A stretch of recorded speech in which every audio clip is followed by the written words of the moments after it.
शुभम, मेरी बीमारी के बारे में तो तुम जानते ही हो। मैं बस कुछ ही दिनों का मेहमान हूं। मेरे बाद मेरी बहन कल्याणी इस दुनिया में बिल्कुल अकेली हो जाएगी। तुम हिम्मत से काम लो महेश। कल्याणी एक समझदार लड़की है, तुम उसकी चिंता मत करो। अरे कैसे ना करूं, मेरी छोटी बहन है वो। अपनी दोस्ती की खातिर तुम प्लीज मेरा एक काम करोगे? अरे बिल्कुल करूंगा, दोस्ती की खातिर मैं कुछ भी कर सकता हूँ। बेझिझक होकर बताओ मुझे क्या करना होगा। तुम वादा करो ताकि मैं तसल्ली से इस दुनिया से जा सकूं। अरे ऐसी बातें मत करो। अच्छा मैं वादा करता हूँ, बताओ क्या करना होगा। मेरे अंदर रजवाड़ी खून है, एक बार वादा किया तो उसे निभाकर ही दम लूंगा। शुभम बिना सोचे समझे वादा तो कर देता है, लेकिन महेश उससे कुछ ऐसा मांगने वाला था जिसकी उसे बिल्कुल भी उम्मीद नहीं थी। तुम मेरी बहन कल्याणी से शादी कर लो। देखो तुमने वादा किया है, अब तोड़ना मत। शुभम का रजवाड़ी खून उसे किया हुआ वादा निभाने को मजबूर कर देता है और वो कल्याणी से शादी करने के लिए तैयार हो जाता है। वो अपने परिवार में बात करता है। अरे ये क्या बकवास है, हैं? तुम्हारी जिद पर हमने उसूलों के खिलाफ जाकर तुम्हें नौकरी करने की परमिशन दी, वही हमारी सबसे बड़ी गलती हो गई। अरे कारोबार में उलझा कर रखते तो ये गुल नहीं खिलाते। हमारे खानदान की बहू के रूप में किसी भी लड़की को उठा कर ले आओगी, ये कोई बर्दाश्त नहीं करेगा। वो साधारण परिवार की लड़की कैसे हमारी हवेली के उसूलों से निभा कर पाएगी? मैंने अपने मरते हुए दोस्त को वचन दिया है, मुझे ये शादी करनी ही पड़ेगी। आखिर तुमने बिना सोचे समझे वचन दिया ही क्यों? ये मूर्ख तो वचन दे आया है और वचन तोड़ना हमारे रजवाड़ी खानदान की परंपरा के खिलाफ है। अरे अब कर भी क्या सकते हैं, करवाओ शादी। घर की महिलाएं भी इस शादी की चर्चा शुरू कर देती हैं। किसी को भी शुभम का यह फैसला अच्छा नहीं लगता। अब शुभम ने ये फैसला कर लिया है तो हमें अपने खानदान की परंपरा निभाते हुए नई बहू का स्वागत करना होगा। सारे रीति रिवाज और नियमों का रजवाड़ी तौर तरीके से ही पालन होना चाहिए। एक वचन की खातिर शुभम और कल्याणी की शादी हो जाती है। 150 कमरों के आलीशान महलनुमा घर में रहने वाले भरे पूरे परिवार में कल्याणी का दुल्हन के रूप में पारंपरिक रीति रिवाज के साथ स्वागत होता है। कलश को पैर से छूकर अंदर आओ बहू। सुमित्रा, राखी से आरती उतरवाओ बहू की। ढोल नगाड़े और पारंपरिक नाच गाने के साथ कल्याणी की नंद राखी आरती उतारकर उसका स्वागत करती है। महिलाएं फूलों की बरसात भी करती हैं और कल्याणी कलश को पैर लगाकर घर के अंदर आती है। बहू, इस घर में तुम्हारा स्वागत है। उम्मीद है कि तुम भी बाकी बहुओं की तरह इस घर के नियम कायदे और रीति रिवाजों का आदर करोगी और वैसे ही रहोगी जैसे इस घर की बाकी बहुएं रहती हैं। हमेशा तुम्हारे सिर पर पल्ला रहना चाहिए और पहनावा भी हमारे खानदानी रजवाड़ी परिवार के गौरव का ध्यान रखते हुए रहना चाहिए। हमेशा तुम्हें सज धज कर ही रहना होगा। घर के अंदर भी ढोल नगाड़े और पारंपरिक गाने शुरू हैं। सादी सी साड़ी पहनी कल्याणी हवेली को देखती रह जाती है। कितनी शानदार हवेली है। 100-150 कमरे तो आराम से होंगे। लोग भी तो इतने ज्यादा हैं। ऐसा लगता है जैसे एक घर में पूरा गांव बसा है। तभी सुमित्रा अपने हाथ में एक बड़ी सी थाली लेकर आती है जिसमें कुछ पारंपरिक कपड़े और गहने होते हैं। वो उस थाली को एक नौकरानी के हाथ में देती है और कहती है, मीना, कल्याणी बहू को उनके कमरे में ले जाओ। कल्याणी, तुम अब ये सादी सी साड़ी उतार कर फेंको और ये रजवाड़ी कपड़े पहन कर आओ और इसमें रखे सारे के सारे गहने तुम्हारे शरीर पर दिखना चाहिए। जी। मीना थाली लिए मखमली कारपेट पर चलते हुए हवेली के बड़े बड़े दालानों से होते हुए जा रही थी। चारों तरफ देखते हुए कल्याणी पीछे चलती है। जगह जगह पीतल के बड़े बड़े फूलदान, तांबे और चांदी के बड़े बड़े हाथी, ऊंट और बहुत सारी कलात्मक चीजें सजाकर रखी हुई थी। ये तो कोई राजमहल जैसी जगह है, लेकिन इतना चलने के बाद भी अभी तक मेरा कमरा नहीं आया। मीना, अभी और कितना चलना है? अभी तो और चलना है बहू रानी। अभी तो हमने बस एक ही मंजिल पार की है। एक मंजिल और पार करने के बाद तीसरी मंजिल पर है आपका कमरा। अभी तक हमने 50 कमरे तो पार कर ही लिए होंगे। ऐसे कितने कमरे हैं हवेली में? 150 कमरे हैं बहू रानी। 150 कमरे? यहाँ कोई गुम नहीं जाता क्या? अकेले तो कोई रह ही नहीं सकता 150 कमरों की इस हवेली में। जवाब में मीना केवल मुस्कुरा देती है। आखिरकार कल्याणी का कमरा आ जाता है। मीना दरवाजा खोलती है और कल्याणी के सामने एक भव्य सा कमरा आ जाता है जिसकी पूरी सजावट पुरानी शैली की होती है। आप कपड़े बदल लीजिए, मैं बाहर आपका इंतजार करती हूँ। मीना सामान अंदर रखकर बाहर खड़ी हो जाती है। कल्याणी एक नजर कमरे पर डालती है। ताजे फूलों से सजे पीतल के फूलदान, धातुओं की डेकोरेटिव चीजें और सांगवान लकड़ी का बड़ा पलंग और ड्रेसिंग टेबल। कल्याणी अब जल्दी से कपड़े और गहने निकालती है और तैयार होना शुरू करती है। हाय, ये इतना भारी भरकम जोड़ा पहनना है क्या मुझे? और ये इतने सारे गहने, बाप रे, मैं तो इनके वजन के नीचे दब ही जाऊंगी। लेकिन माँ जी ने सख्त हिदायत दी है कि सारी चीजें पहनना है। कल्याणी घेरदार लहंगा और मैचिंग चोली पहनती है और उस पर मैचिंग दुपट्टा अपने तरीके से लगा लेती है। एक एक करके सारे गहने पहनकर और थोड़ा मेकअप करके वो बड़े से आईने के सामने खड़ी होती है। हाय, कितनी सुंदर लग रही हूँ मैं। ये सब मेरे ऊपर कितना जच रहा है। ऐसा लग रहा है जैसे मैं एक महारानी हूँ। अब मैं भी बाकी सबकी तरह इसी रजवाड़ी परिवार की सदस्य लग रही हूँ। छोटी बहू रानी, हो गया? बताओ तो कैसी लग रही हूँ मैं? बहुत प्यारी लग रही हैं आप, लेकिन ये दुपट्टा आप सिर पर रख लीजिए। यहाँ हवेली में बहुएं खुले सिर नहीं घूमती हैं। अरे हाँ, बुआ जी ने भी यही कहा था, मैं तो भूल गई थी। अपने भारी भरकम लहंगे और गहनों को संभालती कल्याणी बड़ी मुश्किल से चलते हुए उसी रास्ते से चलकर 150 कमरों को पार करते हुए वापस नीचे आती है। अब लग रही हो तुम इस रजवाड़ी हवेली की नई बहू। वहां सबके बीच में जाकर बैठ जाओ, और अभी जब तक सारे बड़े लोग बैठे हैं तुम भी बाकी बहुओं की तरह नीचे ही बैठना। लेकिन माँ जी, इस भारी लहंगे को पहनकर मैं नीचे कैसे बैठ पाऊंगी? जैसे बाकी बहुएं बैठी हैं, अब इस हवेली की बहू बन ही गई हो तो नजाकत तो छोड़नी ही पड़ेगी। जाओ, उन बहुओं में से कोई तुम्हारी मदद कर देगा। लहंगा संभालते हुए नीचे बैठने में कल्याणी को बड़ी ही मशक्कत करनी पड़ती है। उसकी दोनों जेठानियां दीपा और गौरी इसमें उसकी मदद करती हैं। तकलीफ तो हो रही होगी ना, लेकिन कुछ दिनों में तुम्हें भी आदत हो जाएगी, फिर कुछ नहीं लगेगा। हमें देखो, हम कैसे आराम से बैठी हैं। अब तुम्हें भी रोज ऐसे ही रजवाड़ी कपड़े और गहने पहनकर घूमना पड़ेगा इस 150 कमरे की हवेली में। रात को पहले सभी पुरुषों का खाना होता है और फिर उसके बाद सब महिलाएं खाना खाती हैं। तुम आज ही यहीं नीचे किसी कमरे में सो जाओ। कल कथा होगी, फिर उसके बाद ही तुम अपने कमरे में सो सकती हो। फिर अब कपड़े बदल कर आ जाऊं क्या? अभी तो इन्हीं कपड़ों में सोना होगा। अपने कमरे में ही तुम दूसरे कपड़े पहनकर सो सकती हो। और हाँ, घर में काफी नौकर चाकर हैं, तो गहने भी कहीं उतार कर मत रख देना, इन्हें पहन कर ही रखना। हे भगवान, इस हालत में मुझसे ढंग से बैठा भी नहीं जा रहा है, तो मैं सोऊंगी कैसे? लेकिन करना तो पड़ेगा ही। सुमित्रा कल्याणी को नीचे के खाली कमरे में भेज देती है। दिन भर की थकी हारी कल्याणी पलंग पर पड़ते ही गहरी नींद में सो जाती है। सुबह मीना उसे हिलाकर उठाती है।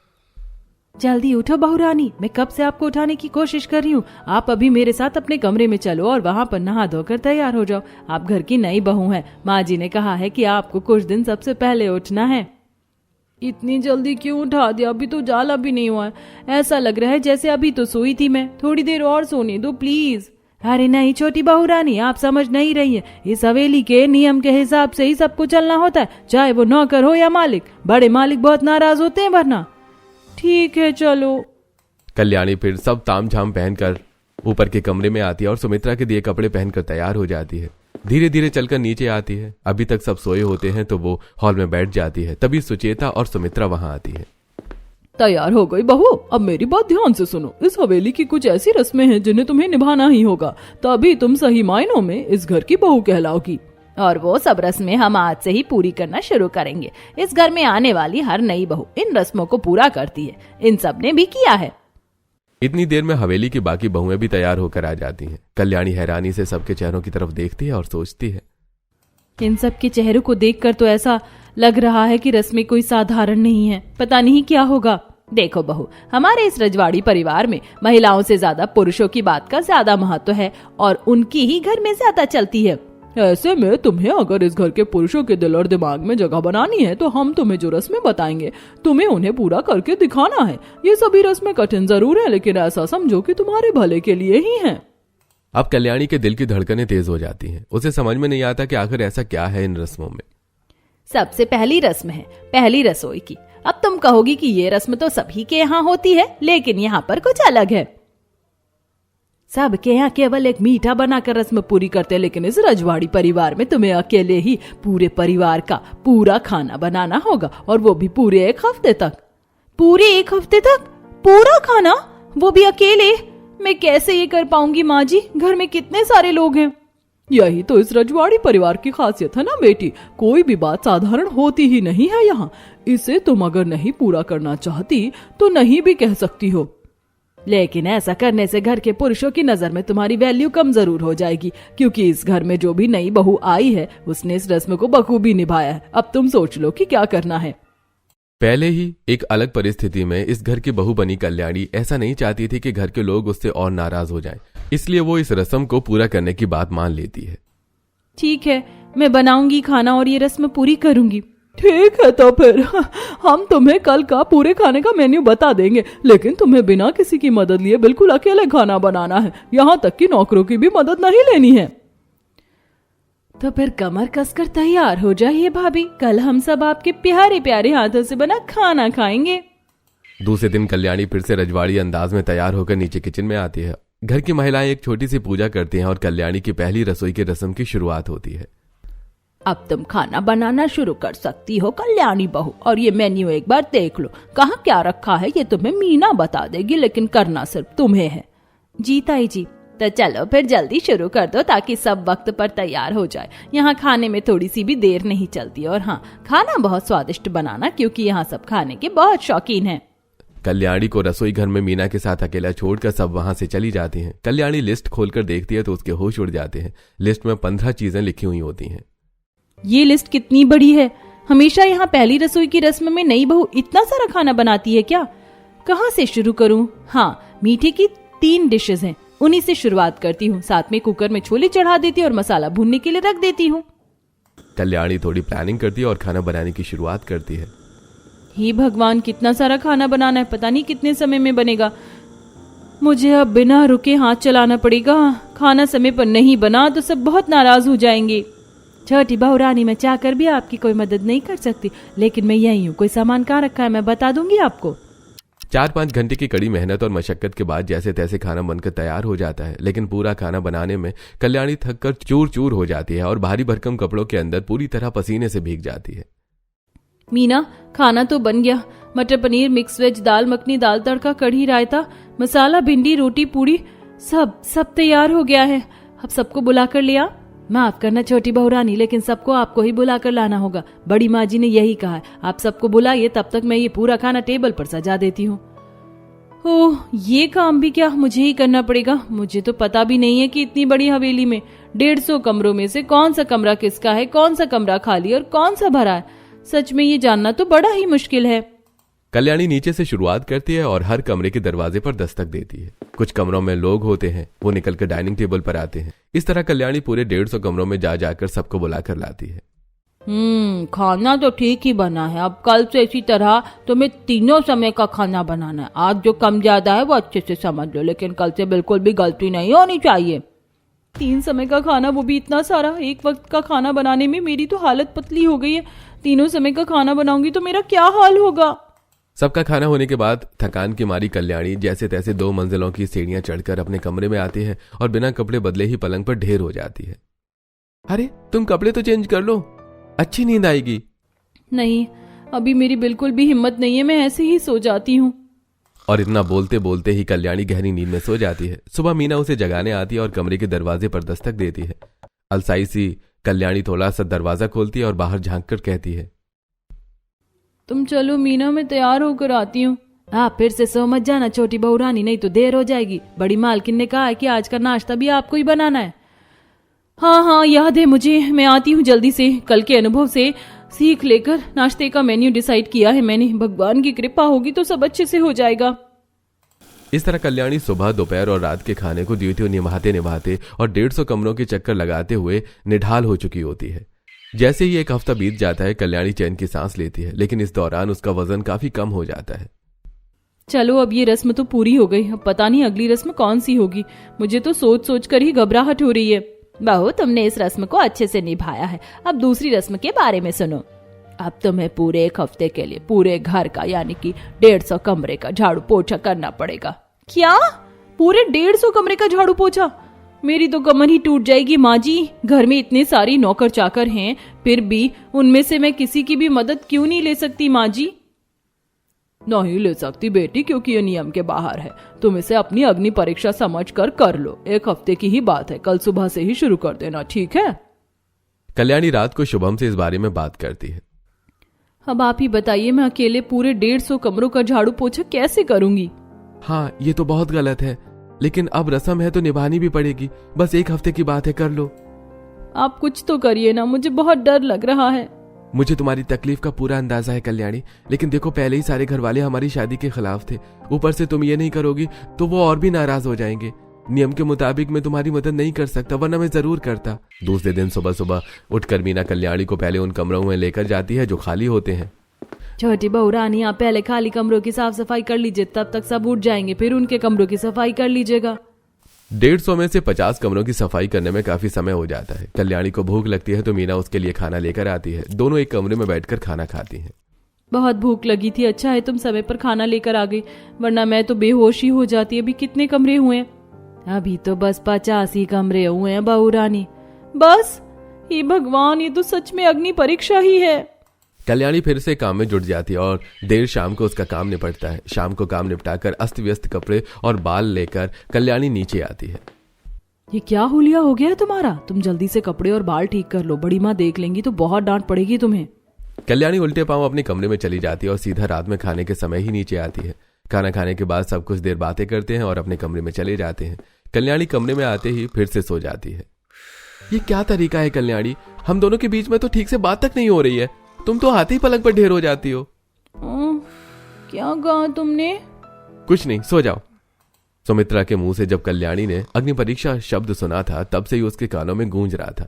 गहरी नींद में सो रही कल्याणी को रात में इसी से संबंधित सपना आता है। भारी भरकम कपड़े और गहनों से लदी कल्याणी के सामने करीब 15 फुट लंबी और 3 फुट चौड़ी पट्टी पर लाल लाल दहकते हुए अंगारे पड़े हैं। परिवार के सभी लोग उसके आसपास खड़े हंस रहे हैं। अरे तुमने इस परिवार में शादी करके हमारे रजवाड़ी खानदान की परंपरा को तोड़ा है, अब तुम्हें अग्नि परीक्षा देनी पड़ेगी। तुम्हें इन जलते हुए अंगारों पर चलना होगा और अग्नि परीक्षा देनी होगी। हाँ, यह अग्नि परीक्षा तुम्हें देनी होगी। तुम्हें इन अंगारों पर चलना होगा, तुम्हें अग्नि परीक्षा देनी होगी। नहीं नहीं नहीं, मैं इन अंगारों पर नहीं चलूंगी, मैं अग्नि परीक्षा नहीं दूंगी। कल्याणी चिल्लाकर उठकर बैठ जाती है। शुभम भी उसे देखकर घबरा जाता है और उसे पानी का गिलास पकड़ाता है। क्या हुआ कल्याणी, तुम तो कितना घबरा गई हो, ये लो पानी पी लो, शायद कोई बुरा सपना देखा है तुमने। हाँ हाँ, भगवान का शुक्र है कि सपना ही था। अब कल्याणी जैसे तैसे करके ये 1 हफ्ते साफ सफाई वाली रस्म भी पार कर लेती है और उसे एक नई रस्म निभाने के लिए कहा जाता है। बहू, अब एक और रस्म है जो इस घर में आने वाली हर नई बहू को निभानी पड़ती है। तुम्हें सबके कमरे में जाकर धुलने वाले कपड़े इकट्ठा करने होंगे, फिर उन कपड़ों को धोकर और सूखने के लिए छत पर लेकर जाने पड़ेंगे और फिर शाम को वापस उन सभी सूखे कपड़ों को तह करके हर कमरे में पहुंचाने होंगे। ये सब कैसी अजीबोगरीब रस्में हैं। ऐसी रस्मों के बारे में तो मैंने कभी नहीं सुना, लेकिन पूरी तो करनी पड़ेंगी, वरना हो सकता है कि ये लोग मुझे घर में ही ना रहने दें, फिर मैं कहाँ जाऊंगी। इन सभी रस्मों को निभाते हुए कल्याणी बहुत कमजोर हो जाती है। एक दिन कल्याणी उकताकर बाहर लॉन में टहलने आ जाती है। तभी पड़ोस के बड़े मकान में रहने वाली शांति उससे पूछती है, तुम कल्याणी हो ना? बिल्कुल भी पहचान में नहीं आ रही हो। अभी तक तो शादी को बस 1 ही महीना हुआ और ये आंखों के नीचे गड्ढे भी पड़ गए तुम्हारे, कितनी दुबली भी हो गई हो। कुछ नहीं चाची जी, मैं तो शुरू से ऐसी ही दिखती हूँ, शादी के समय मेकअप के कारण आपको अलग दिख रही होंगी। अच्छा मैं चलती हूँ, आप घर आइए कभी। इतना कहकर कल्याणी खिसक जाती है। ऊपर अपने कमरों की खिड़की से देख रही सुमित्रा सब सुन लेती है और चैन की सांस लेती है। अच्छा है, इसने कुछ नहीं बताया। कल्याणी हर कमरे में जाकर धोने के कपड़े इकट्ठा करते समय हर बार भूल जाती है कि कौन से कमरे भरे हैं और कौन से खाली। इस वजह से उसे सभी 150 कमरों में जाना पड़ता है। इस भारी भरकम रजवाड़ी पोशाक में सब काम करना वाकई किसी अग्नि परीक्षा से कम नहीं है। इस घर में आने वाली हर नई बहू के साथ ये रस्में आखिर होती क्यों हैं? मुझे इसका कारण तो पूछना ही चाहिए। और कल्याणी रात को खाना खाने के बाद हॉल में बैठी सब महिलाओं से ये सवाल पूछ ही लेती है।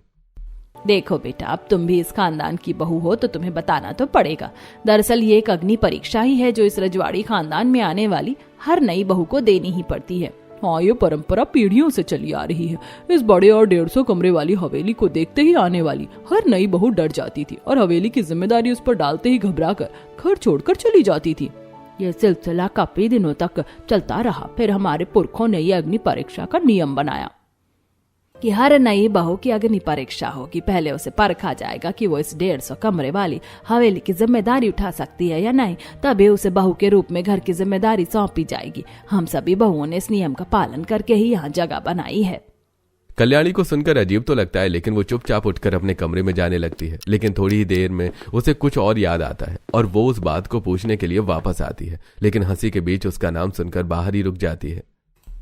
अच्छा मजा आ रहा है इस नाटक में, लेकिन कल्याणी भी बड़ी ढीठ है, अभी तक हार नहीं मानी है उसने। वही तो, हम तो समझे थे कि भारी भरकम कपड़े लाद कर ऊपर नीचे करेगी तो एक ही दिन में घर छोड़कर भाग जाएगी। चल कोई बात नहीं, अभी तो और अग्नि परीक्षा बाकी है, उसे इस घर से जाना ही होगा। सब जोर से हंसते हैं और इधर छिपकर बातें सुन रही कल्याणी की आंखें आंसुओं से भर जाती हैं। वो वैसे ही वापस लौट जाती है।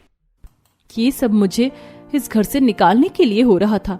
मैं भी अब यहाँ नहीं रहूंगी, लेकिन जैसे ये रजवाड़ी लोग अपने उसूलों के पक्के हैं, मैं भी उनकी हर अग्नि परीक्षा को पार करके ही इस हवेली से जाऊंगी। वैसे मैं जानती हूँ कि ये लोग सिर्फ अपने उसूलों की खातिर ऐसा कर रहे हैं, दिल के बुरे नहीं हैं। कल्याणी पहले की तरह ही व्यवहार करती है, किसी के सामने जाहिर नहीं होने देती कि उसे सच्चाई का पता है।